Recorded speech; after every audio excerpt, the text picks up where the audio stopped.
when you are building something, what is the business use case basically you're solving, right? What is the best right of user experience that you wanted to give to the users? That also matters. Then interacting with lot more folks, not just with limiting to your team, starting from your product manager to your designer to obviously your team to all the upstream dependencies, and sometimes getting in touch with folks which are out of your you can say era altogether. So these are the things basically which help me to think in a multi-dimension and multi-direction.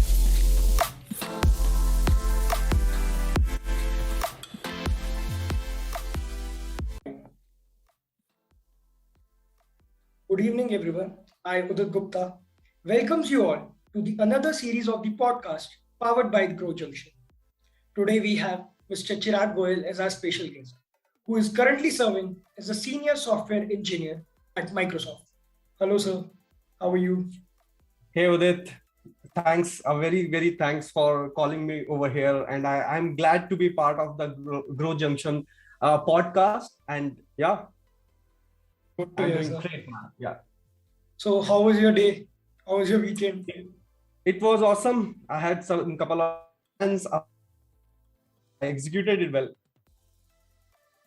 So, let me just start with a very general question, which we all have gone through in all our life through our interviews. So, can you just tell us something about yourself? Can you just let Yeah, us definitely. grow through all your journey right from your very beginning till now? Sure, definitely. So maybe I would like to start from a very my childhood. So in my childhood, I had one of my neighbor, and he was an engineer. He was not living in India. He was living abroad. And my mother used to call me like, if you have to become something, become like him. So from that very childhood, I had something. I have to become a software engineer. I was not aware what it is all about, because my entire family is in business background, and I'm the first engineer from my entire stream of my mother and you can say father stream. So somehow there was no one there to in order to guide me, in order to mentor. But somehow I went to some schooling that talked about, dude, there is something called IIT and you can actually go and appear, and that's how you get an engineering college. So apart from that, when I actually appeared for the IIT exam, I was not aware there are other sources also where you can do the engineering. I was knowing just IIT is something which you can do. But eventually I prepared for that. I went, I was doing well, but because of some of the distraction, I couldn't crack that J. So I did my you can say my BTech from a AIEEE college that was a deemed university, that was Gurukul Kongdi University from Haridwar, Uttarakhand. And from there, in my second year itself, I got to know just the college is not going to give me the kickstart where I am looking for, the passion which I wanted to have. So I started doing my freelancing, lot of project and a lot of project development for the university itself. So a couple of friends from there, I got to know if you have to basically do a lot of things, you can't achieve all those. I started building my team. We had a team of 10 people when I was in the final year. We started our own startup altogether. That was Vigyasoft Technology. We again did a lot of things. We built a project. We went to the market. We were not knowing one important thing when we started. I will be talking about all those things going ahead. So from there, basically, we couldn't do well in the Vigyasoft Technology, what we were planning, what we were thinking about. Then I have to jump into the, you can say, corporate world. I came over here. My passion was clear. I wanted to join another startup altogether. I don't want to go for any big, because I wanted to learn how actually startup works. Then from there, basically, it started. I worked for two startup. It was like Access Room. Then I went to the Mo Engage. That's a boom marketing, you can say, company nowadays. Then I joined Flipkart. And after that, right now, I'm working at the Microsoft. Great. Good to hear, sir. So, like you did your engineering from computer science branch, right? Correct. So, what made you took up this branch? Like, you were having some sort of interest in coding, or like, were you even aware that there are I was, so there is an interesting story behind that. So I joined computer science or the engineering because I wanted to build something like Facebook. That was my first passion when I actually entered into the coding, where I wanted to build something which is kind of the for the social stuff, but it can do a lot of other stuff. So the intent started from there, and then obviously you have to learn the coding, lot of things. Then I went into the web development, lot of things I have learned in order to build something like Facebook. So my actually journey started with that passion. So, sir, you have a YouTube channel as well. Like I was going through your LinkedIn, I saw some of the videos. Unfortunately, I was unable to get those content because I'm not from that background. But so, can you just elaborate on that aspect? Like, what type of content exactly you create? Correct. So my vision basically, there are a couple of things I focus on the YouTube channel. One is the system design, especially for the front end guys. Why I say front end, if you go and Google it out, system design, you will get a lot of things for the back end people. But people who work for the front end, there's a lot of, you can say, myth around the internet and the resources that are lacking around. Second is you can say interview preparation. There are a lot more things that happens now. It is not just limited to the interview preparation, but most of my videos are where you can actually asked in interviews and how you can chip in into the real world use cases also. The basically I also talk about the dev productivity. So when I say dev productivity, it's more about how you can boost up the things which the couple thing basically which I talk about on the YouTube channel. But again, why I started is an interesting point. Reason is like I hold around 10 year of experience basically. But what I've seen in the industry, once people have those, you can say a decade experience and well settled in the FANG companies, so they are settled. Why they have to take a panic and hassle in their life in order to actually give back to the community? That is a question most of the people have, right? They are earning, they have a lot more other sources in order to earn as well, right? So my vision was this is a gap basically, and where freshers or people who wanted to grow in their career, they don't get a proper guidance or the mentorship. Most of them people are coming in the front, but they are heavy amounts in order to be paid for the worth of their time. I thought I can come up with something generic which can help a lot more bigger crowd altogether. So I started my journey with that passion. Great, sir. Great. Sir, you have worked at Flipkart as well. And Correct. And with almost for 2.5 years there, you were at Flipkart. So how was the organization's culture? What was your role there exactly? Can you just brief on that? True. So being this very important thing which I learned at Flipkart earlier, whenever I work with the different, you can say startups, most of the time what matters to any of the developer is like, I need to get my job done. And even if I have to get the dependencies, but as I was again from the business mindset up from my own startup, so my approach was in a different fashion altogether. First of all, definitely when you are building something, what is the business use case basically you're solving, right? What is the best right of user experience that you wanted to give to the users? That also matters. Then interacting with a lot more folks, not just with limiting to your team, starting from your product manager to your designer to obviously your team to all the upstream dependencies, and sometimes getting in touch with folks which are out of your you can say era altogether. So these are the things basically which help me to think in a multi-dimension and multi-direction altogether, which was good at Flipkart basically. And talking about the culture, it was awesome, man. So frankly speaking, the kind of flexibility, the kind of core, you can say peer basically you get in order to brainstorm the things, the ideas that you have, and obviously executing on those ideas. Those were the really good thing that you get at a Flipkart. And like I have personally grown a lot when I was in Flipkart.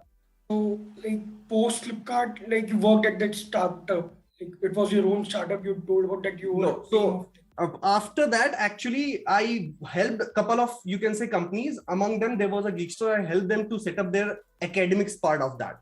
So as I was always having a passion to help and teach others, right? Because I am a YouTuber, blogger, and I am a mentor also, right?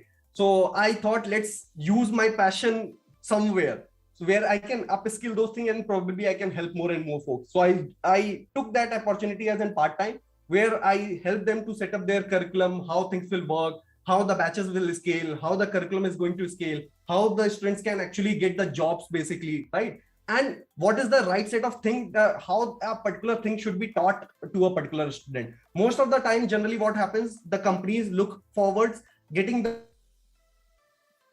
building those things. My intent was not to get the place, because it's your journey never ends when you have your placement. Your actually journey starts from there, because if you're not able to survive in your current organization, you are not able to cope up with the stuff that are expected from you, what you will do? Your interview preparation is not going to just help you out, right? So those are the things I was making sure when I was part of that. So you have given motivational speeches as well, like somewhere in Haridwar, if I'm not wrong. Correct. So that is part of my, I can say, my journey, not just limited to the Haridwar. In all my, you can say, career, which I can see, one way or the other, I used to give that, but most of the time I was not that active in the social media. So this year, my whole focus is basically around the social medias, where I just wanted to circulate to the bigger audience altogether. That is one learning that I had from the COVID and the lockdowns, basically. Bit late, but yeah, not the last.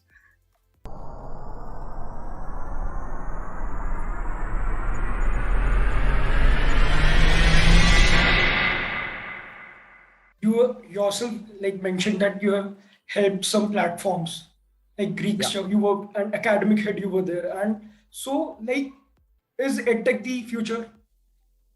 And I just want to ask like whether it would grow very fast or the normal traditional method is gonna, like how it's gonna be in your Okay. So talking about the EdTech, yes, EdTech is a future, right? I'm not saying EdTech is the only future, because only knowledge cannot suffice the you can say balance out the ecosystem around, right? You have, with this knowledge, there are so many things that need to be done across the globe and across the different industry. When I say EdTech, yes, the boom is there, and this boom will always be there. So because everything starts with your knowledge, and if anything is actually going to help you to build this knowledge and help you to basically utilize this knowledge, then obviously it is not going to stop anywhere soon, right? That is for sure. Now talking about like with this knowledge, what all can be done, or the startups or the things the companies are doing right now. The one thing which is very important, traditional things are not going to work. Reason is, earlier there was a time when you have just one or two ways to get those knowledge, or your sources of knowledge was just limited. And second thing, in order to verify if that source is correct or not, you were having a lot of limitations, because those books publications were very old, the things and tradition have changed, but no one were aware of that. Even in the colleges right now, you will see the book, the curriculum, everything is very outdated, and the requirements which are there in the industry are at a different level. So basically you see your college academics over here and the industry requirement is here. This is a gap. People who are filling this gap with the innovative ways, they are definitely going to sustain, and they are definitely going to grow, right? Again, so one is this gap, and second is people sometimes find a quick way to actually fill this gap in order to just crack the interviews. But again, there is a huge gap once you actually start your career in a company, because you never learn what are important for you. Agreed. Like quite relatable it is. Like even I have seen that it's not just academics. You have to be fit for the company. Otherwise the company won't be taking you. This even I have seen in my summer placements as well during my MBA days, that you need to fill the company's requirements. And like they don't bother about your just academic grades. Like it is one of the criterias, but it's just to filter the cream or to filter the batch. But they want some things, they want some value from you, out of you. And if you're not giving that value, then they won't be hiring you. That's even Definitely. So like now you are currently working as a senior software engineer at Microsoft. So would you like to share your experience here? Yeah, definitely. So I'm glad I got this opportunity, because the portal, or you can say the organization where I'm working inside the Microsoft, the org, basically that is a portal. When I say the portal, what it is a low code, no code platform where anyone, any enterprise basically can come, use this tool in order to build their large scale application. And the same application are used by different countries, and even for the COVID registration and management, the same tool is used by a big universities also, where they are managing their academics part with the thousands of students, more than 20,000 of students in a portal. There are multiple you can say countries where your you can say visa platforms are also basically migrated to the portals which we are working on. So it's a very good opportunity in order to not just limit in terms of building for some users. It's more about you are building a platform where users can create their own platform. So it's a next level thing, and it gives you a different edge altogether, where you are your thought process in multi-dimension basically. So, like, my next question would be on the lines that is it necessary to have an IIT or IIM tag to land up in such a good company or in such a good role? Like to land up in companies like Google, Microsoft, Amazon. Is it necessary that you should have that IIT or IIM thing with you, that degree? No, not at all. So why I say not at all, it's totally depend on the vision also. Like if a person is literally looking for FANG and somehow I get into the FANG because of any myth a person may be having, right? That is a secondary concern altogether. But if you have to talk about why, first thing should be why FANG.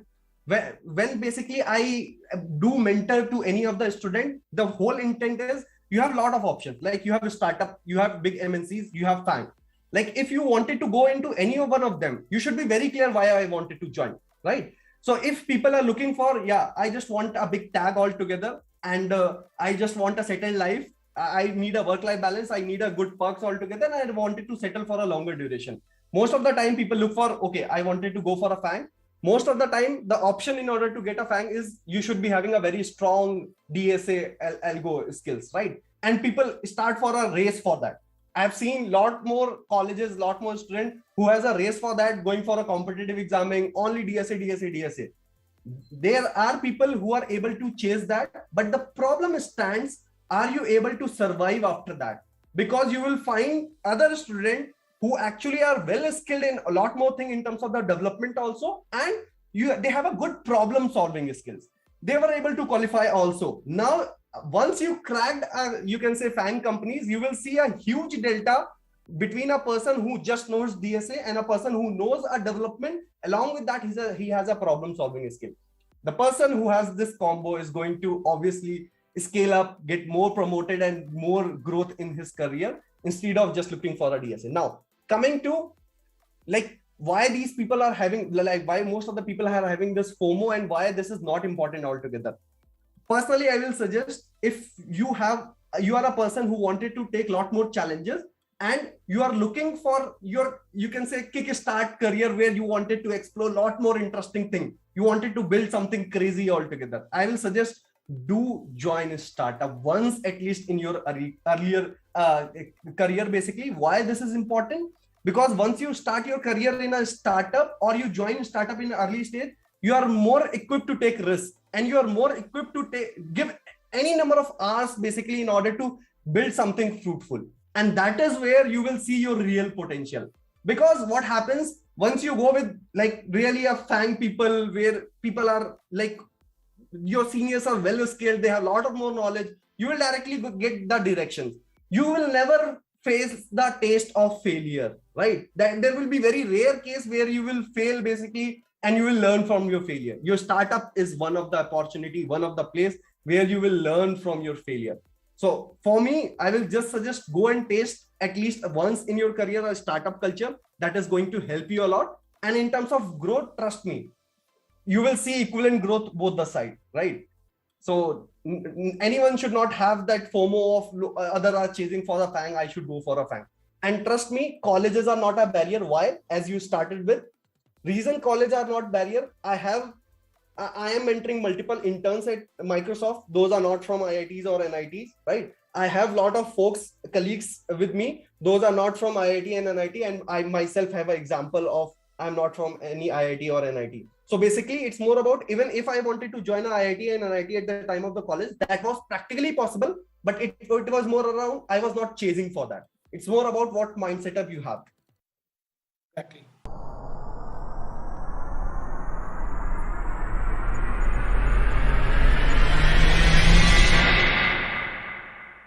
Got it. So, like you mentioned about startups, even you had that startup. And so I just wanted to know that, like when you are building a business, any startup, any organization, so there are two sides. Like one is the technical aspect, technical side, and the other thing is the business side, the sales, the marketing, the finance, Correct. budgeting. So, like how you developed those skills during your startup journey, because you have been in that core technical job role, developer role, designer role. So, can you just throw some light on that? Yeah, definitely.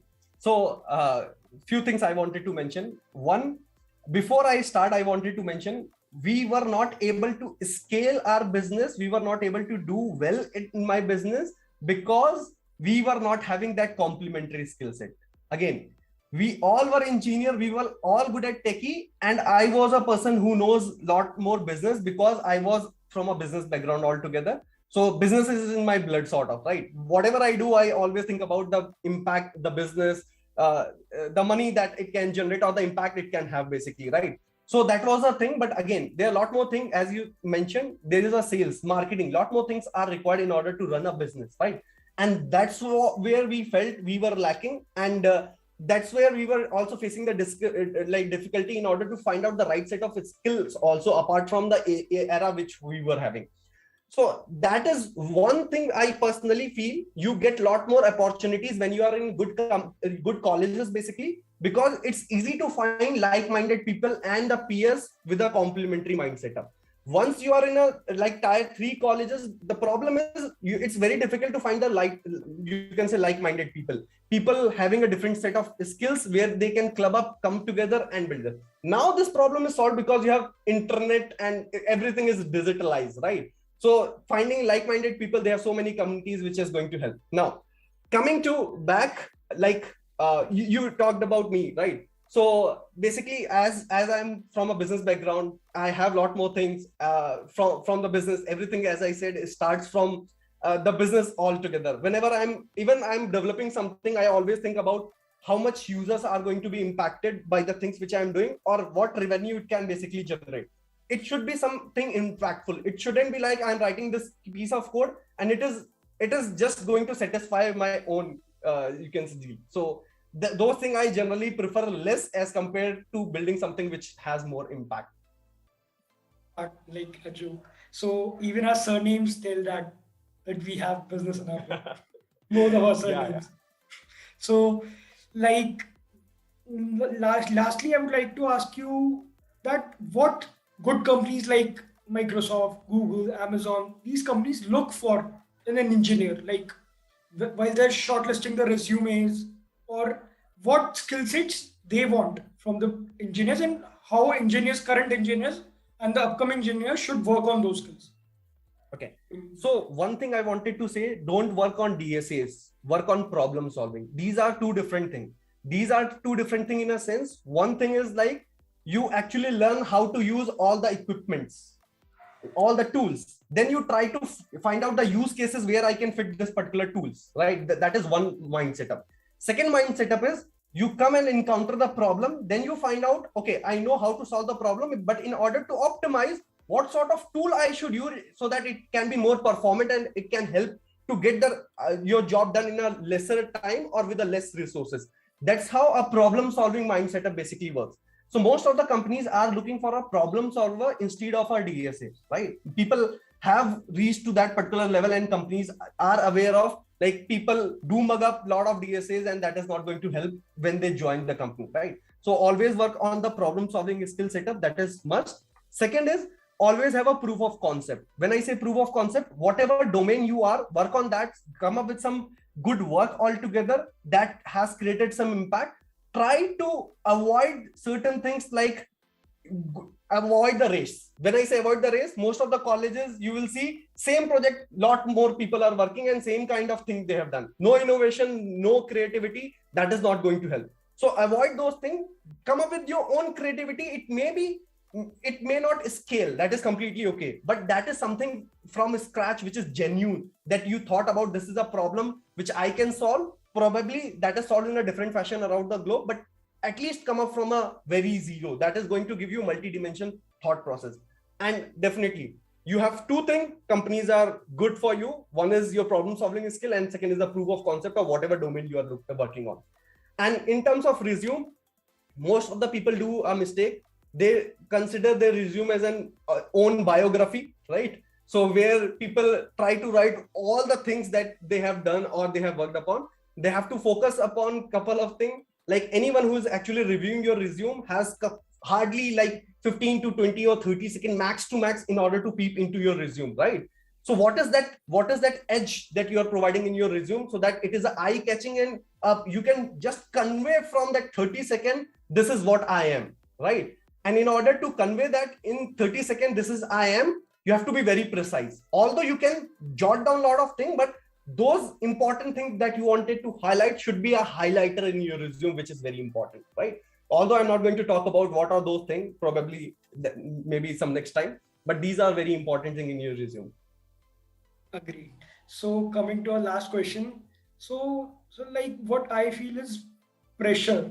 Like what happens, like as you mentioned about your startup as well, failure. Like, and in my opinion, failure is a respectable term because what I have seen is, in fact, I have gone through our summer placements.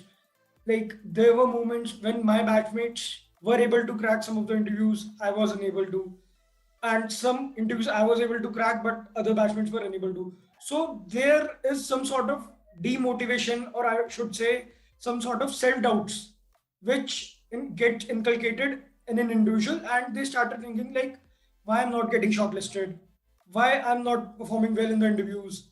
So, like, how to deal with this sort of pressure, and have you ever faced some these things in your life, and how you coped up with it? Can you just give us Yeah, definitely. Everyone goes through certain phases where you have especially the FOMO, or you can say being like out of, you can say, your batchmates or teammate or your colleague, where you feel like I am not getting success, but rest everyone in my era is basically getting success in their career. Maybe because of getting the internship, or they are getting the good package, or they are cracking the FANG, whatever it is, right? Certain important things people have to understand. One thing is, one very good examples from our childhood, that is rabbit and tortoise example, right? One thing you have to understand, everyone have their different pace altogether. And you have to also understand, you might have thought about, okay, I'm serious in my career very late. And the person who's on the other side, he was very serious when he was in a childhood, maybe from 4th standard or 5th standard. You have to think, other person have invested literally 7-8 years being serious, being focused, and now you just realize in your college in the first year, dude, I have to be serious in my college, in my dream, and within 1 year or 2 years, you can't do a miracle, right? So you have to think about, you have to invest more time, you have to be more precise as compared to the other person. You can't compare a person is investing like just 4 hours or 8 hours, and a person is more successful than you, because that 4 hours is actually equivalent to your 12 hours, because that came from the experience and the investment that a person have already done. That is one important thing. Second important thing which I wanted to say, most of the time in the college, people used to follow others, right? The problem with following others is like, it's as simple as, there are a lot of uncles which says that I don't like apple. They never have tasted apple in their whole lifetime, but they say I don't like apple. Dude, you are in college. The first thing that you have to understand is, you have to taste lot of varieties of tech. When I say tech, in college, it's time to taste all of them, so that you can decide what is going to work for you. No one else is going to tell you this fruit or this thing is basically help you to basically achieve or make your career. You have to decide what you like, and how you can decide, you have to basically taste it, right? As simple as. So in college, don't try to get a proficiency in certain things. Start your college first year or second year while experimenting, while failing, while going through a lot of tech and experimenting and tasting it, so that in your like third year and fourth year, you are more sure what you wanted to do. And when you are sure, you won't have these FOMOs, because you are very clear and you are having a clear vision what you wanted to do in your life. And that will come when you are sure. To be sure, you have to taste, as simple as. Couple of things, not just limited to this college. I just wanted to add 2 more points. One is for the fresher. So what I meant by fresher, once you join a company, most of the people are looking for a FANG race, as you said, right? Again, I just wanted to end up saying that always go and try and have a taste of a startup, because in a startup, you are eligible to fail, and people are not going to basically punish you or not going to scold you if you fail, because they itself started their journey with a lot of failures as well, right? So that is one thing which is going to help you. Second, do freelancing. Even if you are end up doing something else because you wanted to support your family, or you wanted to like do something because of certain limitation, do freelancing, because that is going to help you to follow your passion, right? Invest 1 hour, 2 hour, whatever you can. Don't let your passion die. So do freelancing in your passion stream. That is going to help. For experienced people who have actually realized after 5 years or 10 years, dude, I'm too late. I'm not interested. I'm just doing because I wanted to survive. I wanted to have a money in order to like basically support my family or my goals and stuff. Just wanted to say there is never a late. When I say it's never a late, I have seen so many people, even they are like 20 years of experience, switching their career because that is something which is going to give a kick to that person, right? After certain experience, you will realize money is not the only factor which is going to help you to basically be satisfied what you are doing. It's more about your passion. It's never late. I have seen a lot of UX developer, product manager, EM, front-end developer, back-end developer, people from the web moving to web3. I've seen a lot of people making their career, switching their career to the data science as well. So there is no limit. So it's never late. Always go and basically go and try it out your passion, because that regretting is far bad as compared to being late, right? So you should never regret.